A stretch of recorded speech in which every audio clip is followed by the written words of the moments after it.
महापौर का candidate declare कर दिया है। हमारी कोशिश थी कि भाजपा विरोधी सभी पार्टियां एक साथ मिलकर आके भाजपा को बड़ी आसानी के साथ शिकस्त दे सकते थे, लेकिन कुछ पार्टियों ने इसका समर्थन नहीं करने की वजह से आज हम अपना उम्मीदवार डिक्लेयर कर रहे हैं। हमें खुशी है ये बताते हुए कि जिस महानगर पालिका के अंदर हमारे अशोक हेब्राले साहब एक सफाई कर्मचारी की हैसियत से उन्होंने वहाँ पर कितने साल 28 साल काम किए। सफाई कर्मचारी के बाद वो वहाँ के कर्मचारी संगठन के अध्यक्ष भी बने सफाई कर्मचारी के, और अब वो प्रभाग क्रमांक 1 से हमारे उम्मीदवार चुनकर उसी महानगर पालिका के अंदर कॉरपोरेटर बनकर गए हैं। हमारे लिए बड़ी खुशी की बात है, बड़े गर्व की बात है पूरे उन लोगों के लिए जो ये समझते हैं कि राजनीति मतलब ये है कि इलेक्शन आएगा तो बेटा लड़ेगा या बेटी लड़ेगी या बीवी लड़ेगा या भाई लड़ेगा। हमने बहुत ही कॉमन लोगों को जो जिनके अंदर कुछ काम करने की जिद थी उन लोगों को हमने चुना और उनको कॉरपोरेटर बनाया। हमारे महापौर का उम्मीदवार जो है वो अशोक हेब्राले साहब है, और उप महापौर का भी इलेक्शन हम लड़ेंगे। हमारे कटकट गेट इलाके से चुनकर आए हुए हमारे वसीम अहमद साहब जो है वो उप महापौर का इलेक्शन लड़ेंगे। एक एससी समाज का हमारा भाई इनको हम आज के दिन महापौर की उस कुर्सी के ऊपर देखना चाहते हैं। हमारी ख्वाहिश है कि भाजपा विरोधी जितने भी पक्ष है या इवन भाजपा के अंदर भी एससी समाज के जितने भी लोग हैं, एक सुनहरा मौका आया है कि अगर सभी मिलकर एक साथ आते हैं तो यकीनन हम हमारे इस एससी समाज के भाई को हम महापौर की कुर्सी के ऊपर बिठा सकते हैं। मेरा विशेष तौर के ऊपर यहाँ के पालक मंत्री संजय सिरसाट साहब से अनुरोध है, वो भी एससी समाज से ताल्लुक़ रखते हैं और बीच में उन्होंने बड़ा एससी समाज के पूरे लोगों को इलेक्शन के वक्त में इकट्ठा किया था। आज है तो उनको अपने समाज के प्रति कितना प्रेम है, कितनी तरक्की वो देखना चाहते हैं, उसका भी एक मौका मिला है। तो हम ये इलेक्शन का फॉर्म अभी यहाँ पर यहीं से लेके महानगर पालिका जाएंगे और हमारी उम्मीद है मैं तमाम पार्टियों को, चाहे वो शिवसेना उद्धव ठाकरे गठ हो या वंचित बहुजन आघाड़ी हो, कांग्रेस या एनसीपी हो, ये सभी लोगों से मैं अनुरोध करूंगा कि वो एससी समाज का एक भाई जो उसी महानगर पालिका के अंदर था उसको कुर्सी के ऊपर जब बैठते हुए देखेंगे महापौर की कुर्सी के ऊपर, तो लोकशाही क्या है और डॉक्टर बाबा साहब अम्बेडकर ने जो सपना देखा था इस देश के लिए, वो सपना कहीं ना कहीं तो भी साकार हो सकता है अगर तमाम राजनीतिक पार्टियां एक साथ मिलकर आए और उन्होंने हमारे अशोक हेब्राले साहब और वसीम अहमद साहब का समर्थन किया। तो बस इतना ये एक कहना था।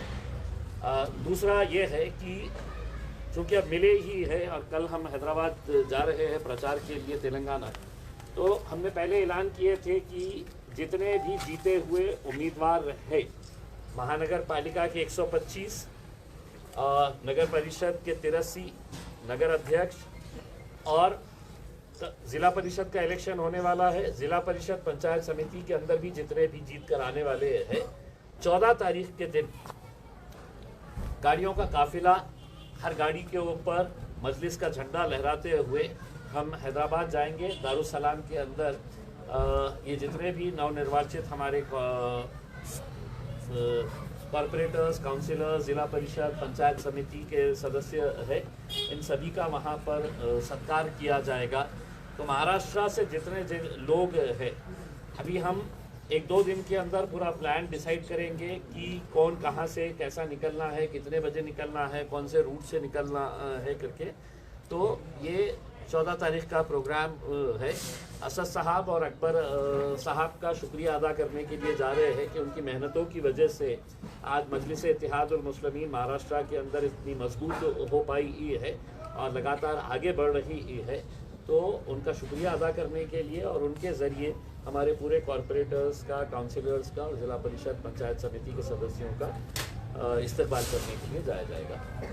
बस मेरे पास से इतना ही है। तो 58 का मैजिक फिगर चाहिए आपको महापौर पद के लिए, आपका सत्यापन कम है, कैसा जुटा पाएंगे? कैसा सत्यापन कम है? हमने तो ये उम्मीद किए थे कि जिस तरीके से भाजपा ने एकनाथ शिंदे की शिवसेना के साथ जो रवैया इख्तियार किया, तो हमारी उम्मीद ये थी कि अगर वो बाहर निकल जाते और हमारे इस उम्मीदवार को समर्थन दे देते, अंदर से देते, बाहर से देते, कहीं से भी देते, तो आज एक दलित भाई जो है वो यहाँ का महापौर बन सकता है। अगर आप देखेंगे कि MIM के 33, शिवसेना दोनों भी, वंचित बहुजन आघाड़ी, कांग्रेस और NCP मिला दें, सबको मिला दें, तो हमारा आंकड़ा जो है वो 58 तक जाता है, उनका 57 के ऊपर अटक जाता है।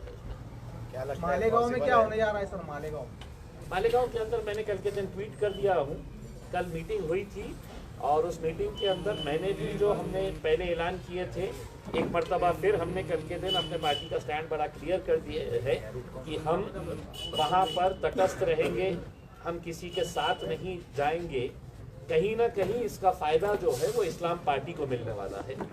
अगर हम वोटिंग के अंदर शामिल हो जाते हैं तो कहीं ना कहीं वहाँ पर एकनाथ शिंदे की शिवसेना और बाकी दूसरे पार्टियां जो मिलकर आ रही है उनको इसका फायदा होगा। तो इस वजह से हमने इनडायरेक्टली इस्लाम पार्टी का समर्थन करते हुए हमने वहाँ पर तटस्थ रहने की भूमिका निभाई।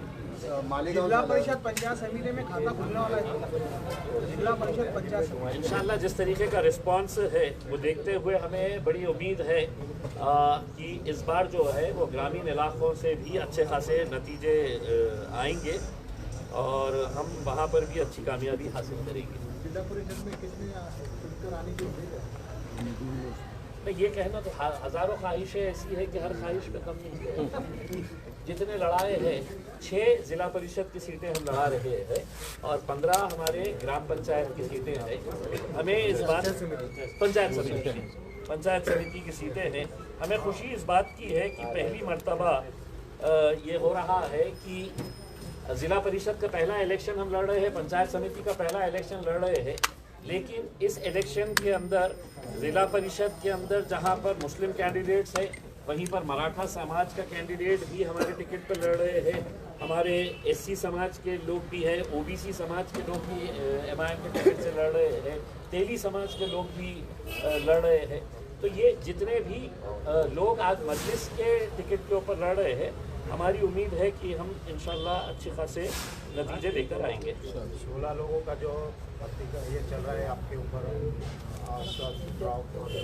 ऑब्जेक्शन, उसको कैसे देखते हैं? मैं जब 2014 के अंदर जीत के आया था तो किसी ने ये तकरार कर दी थी कि इम्तियाज़ जलील की 2 बीवियां हैं और 4 बच्चे हैं। तो मैं खुद ढूंढ रहा था कि 1 बीवी और 2 बच्चे कहाँ हैं मेरे उसके अंदर। तो अगर ये इलेक्शन के बाद ये एक मामूल सा बन जाता है कि जीता हुआ कैंडिडेट के खिलाफ कहीं ना कहीं कुछ ना कुछ तो भी निकाल डालो, या जिसको टिकट नहीं मिला वो निकाल दो।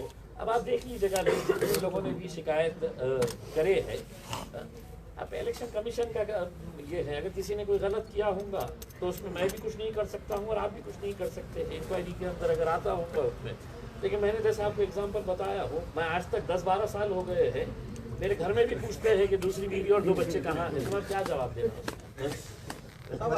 मालेगावमध्ये शिंदेचा सपोर्ट म्हणा किंवा तुमचा त्यांना सपोर्ट काय चाललंय नेमकं तुमचं? आम्ही स्पष्टपणे सांगितलेले आहे, पुन्हा एकदा सांगतो, कोणत्याही परिस्थितीमध्ये एकनाथ शिंदे साहेबांची शिवसेनेसोबत आम्ही जाणार नाही, भारतीय जनता पार्टी सोबत जाणार नाही, NCP सोबत जाणार नाही। जे जे भारतीय जनता पार्टी सोबत आहे त्यांच्या सोबत आम्ही जाणार नाही हे स्पष्ट केलं होतं। एकनाथ शिंदेची शिवसेना खूप मागे लागली होती, आमच्या जे कॉर्पोरेटर्स आहे त्यांचं समर्थन घेण्यासाठी आम्ही निर्णय घेतला होता की जे कोणी त्यांच्या सोबत जाईल ते आम्ही पक्षातून त्यांना बाहेर काढू। परंतु त्यांना तुमच्याकडून बऱ्याच अपेक्षा आहेत. इम्तियाज जलील यांच्याकडे संख्याबळही चांगलं आहे. संभाजीनगरचं चित्र झालं, बाहेरचं चित्र झालं, कुठेतरी तुमचा फायदा होऊ शकतो त्यांना, त्यांचाही तुम्हाला फायदा होऊ शकतो. आम्ही आपला आयडिओलॉजिकल कॉम्प्रोमाइज आम्ही करणार नाही.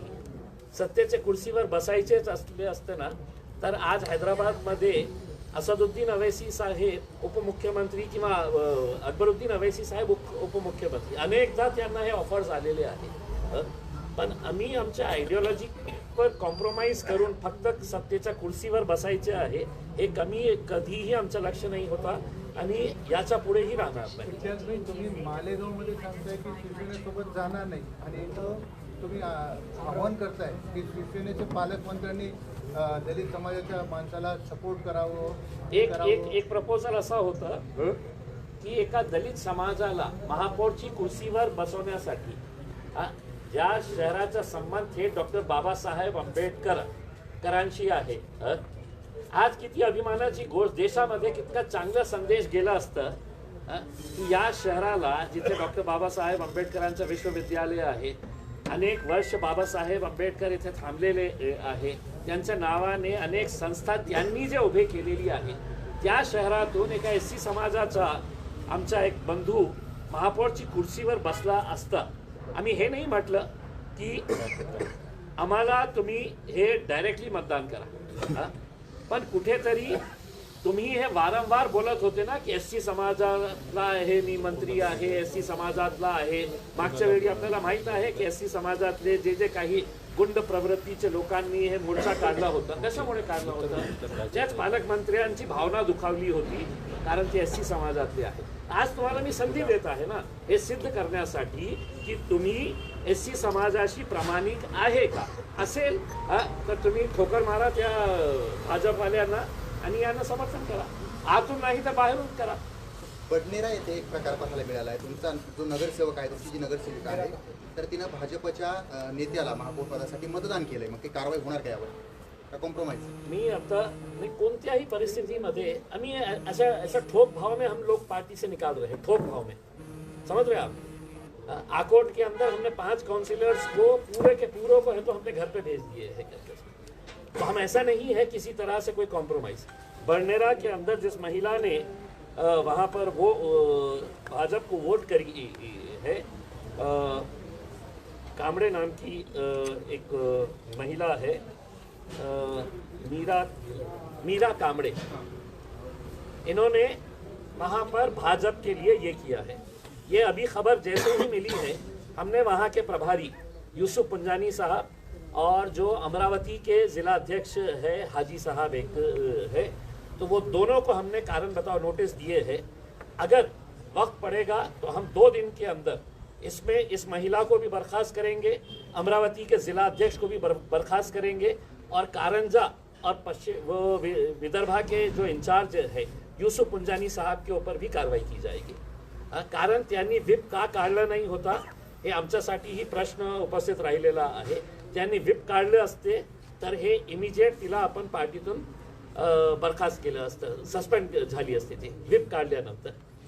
तर त्यांनी व्हिप का नाही काढलं याचं उत्तर आम्ही मागवलेलं आहे. आत्ताच मी त्यांना स्पष्टपणे सांगितलेले आहे की कोणत्याही परिस्थितीमध्ये आम्ही अशा प्रकारचे जे कोणी कृत्य करत असेल, आमच्यासाठी हे महत्त्वाचं नाही, पक्ष महत्त्वाचा आहे. लोक येणार, लोक जाणार, पण लोक अशा प्रकारचे राजनीतीमध्ये भांडवल करणार असेल तर आम्ही सहन करणार नाही, त्यांच्यावरही ॲक्शन होणार. बरं, तुम्ही म्हणाले तुमच्या शेजारी जो उमेदवार बसलेला आहे तो संजय शिरसाट यांच्या समाजाचा आहे, त्यांनी कुठेतरी त्यांच्यासाठी प्रयत्न करायला हवा. मात्र संजय शिरसाटच नाराज आहेत, कारण त्यांच्या जवळच्या काही लोकांना उपमहापौर पदासाठी संधी मिळत नाहीये. तर खूप चांगली संधी मिळालेली आहे ना. राजनीतीमध्ये तुम्ही नाराज असेल तर तुम्हाला एक संधी मिळालेली आहे.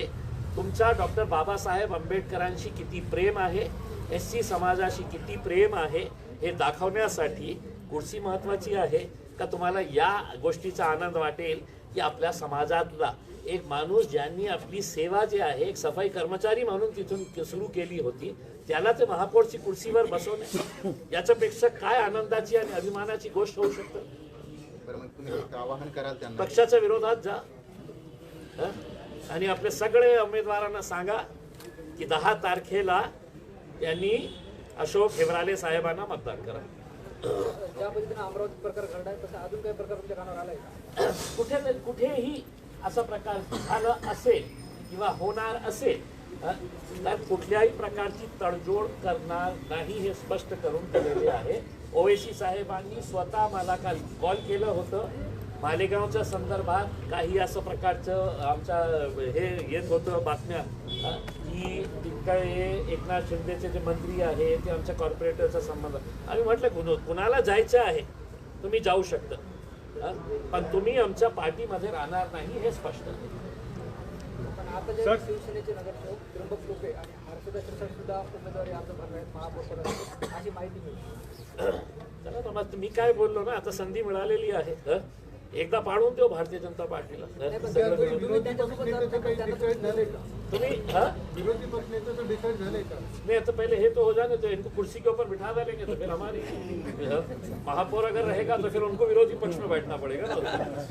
अभी हम इनको बिठाने की बात कर रहे हैं महापौर के ऊपर, आ विरोधी पक्ष का सोच रहे हैं. सर, पीएम मोदी ने कल संसद के अपने संबोधन में 21 बार कांग्रेस की जो गालियां दी गई कांग्रेस के थ्रू कि मोदी तेरी खबर खुदेंगी, इसके ऊपर आप क्या कहेंगे? इंशाल्लाह.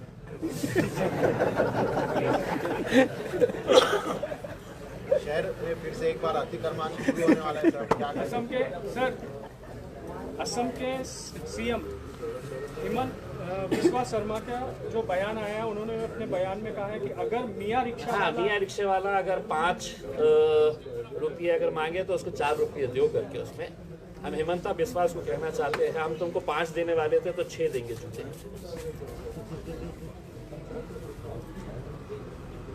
और असदुद्दीन आबसी साहब ने कहा है कि पार्टियों का मुस्लिम राजनीतिक लीडरशिप पसंद नहीं है बहुत सारी पार्टियों. उसके ऊपर आप क्या कहेंगे? मुस्लिम भी नहीं है और दलित लीडरशिप भी नहीं है, किसी को भी नहीं चाहिए. दलित ने इनको वोट देते रहना, मुसलमानों ने इनको वोट देते रहना, लेकिन जब लीडर बनाने का मौका आएगा तो नहीं मैं उच्च जाति के लोगों को बनाऊंगा करके. आज इससे बड़ा उदाहरण क्या हो सकता है मुझे ये बताइए ना. मेरे पास इतने सारे कॉरपोरेटर्स है, मेजॉरिटी मेरे पास जो है वो मुस्लिम कॉरपोरेटर्स की है, लेकिन आज हमने हमारे एक एससी समाज के भाई को है तो हम आगे बढ़ाने का ये किया कि कल ये आगे बढ़ेंगे तो परसों के दिन है तो हमारे में से किसी और को आगे हम लेके जाएंगे करके. तो आज ये तो मौका मिला है इसके अंदर. सिर्फ मुसलमानों का नहीं है, एससी के तरफ भी लोगों का देखने का नजरिया ये है कि तुम्हारा काम से वोट देते रहो. शहर में फिर से एक बार अतिक्रमण कार्रवाई शुरू होने वाली है और जो बीच में आएगा नगर सेवक उसका पद रद्द करने की कार्रवाई. देखिए मैं ज़ाती तौर के ऊपर इस बात का समर्थन कर रहा हूँ कि हमने जब अतिक्रमण निकाले तो वो अतिक्रमण का कोई फ़ायदा ही नहीं हो रहा है. लोगों ने धीरे धीरे फिर से वो कर डाले हैं. हम आयुक्त साहब से एक सवाल पूछना चाह रहे हैं. आप 5 महीने 6 महीने पहले है तो लोगों को बेघर कर डाले, उनके दुकान कारोबार ख़त्म कर डाले हैं. आप किस मकसद से करे थे ये गिरा रहे थे कि यहाँ पे है तो उनको सड़क चौड़ी करना है करके. अब वो सड़क के ना पैसे हैं आपके पास, जेब खाली पड़ी हुई है, फिर आप गिराने की बात कर रहे हैं. कुछ इलाके ऐसे हैं कि जहाँ पर दुकान वालों ने इतना आगे लेके चले गए हैं अपने कारोबार को कि वहाँ से आना जाना मुश्किल हो गया है करके. अगर वो लोगों ने अपने तौर के ऊपर ये फैसला कर लेते हैं कि साहब हाँ मेरी दुकान की वजह से है तो ये रास्ता तंग हो रहा है, मैं खुद पीछे लेता हूँ, तो मेरे हिसाब से अतिक्रमण हटाने की कार्रवाई उनको करने की ज़रूरत नहीं रहेगी करके. हमारे बहुत सारे कॉरपोरेटर्स लोगों को जा कर कह रहे हैं कि आपके ये दुकान की वजह से, आपके ये होटल की वजह से है तो लोगों को आने जाने में तकलीफ हो रही है, रोड तंग होता जा रहा है करके. तो हम है तो हज़ारों लाखों लोगों के बारे में सोचे, या वो 2 4 6 लोग जिन्होंने ये समझ लिए है कि ये सड़क मेरी है और मैं जितना आगे जा सकता हूँ जाऊँगा करके उसमें, तो हम ये इसके ऊपर मजबूरन हमें ये लोग अगर कार्रवाई नहीं करेंगे तो फिर कॉर्पोरेशन को करना पड़ेगा. आपकी क्या भूमिका रहेगी? मेरी खुद की भूमिका तो बड़ी स्पष्ट है. बाकी कॉर्पोरेशन अपने तौर के ऊपर अगर मनाने के लिए अगर तैयार हो जाते हैं और लोग इनकी बातों को सुनकर वहाँ पर जितना भी रोड के ऊपर ये लोग आ रहे हैं तो वो अगर लाइव दिले तो फिर हमारा कुछ आंदोलन वगैरह या जो गरीबों स्टाइल दिखा दिया हमने, हमारा स्टाइल दिखा दिया. 33 लोगों को लेके आ गए हैं. अब शहर के लिए कुछ अच्छा काम करना चाह रहे हैं. गांधी परिवार ने महात्मा गांधी का नाम चुराया ऐसा नरेंद्र मोदी ने कहा है, इसके बारे में आप क्या राय रखते यार बोलूँगा तो फिर खबर बन जाएगी तो मेरे को मेरी खोपड़ी सनक जाती है, उसका नाम आया तो ठीक है भैया, चलिए, थैंक यू।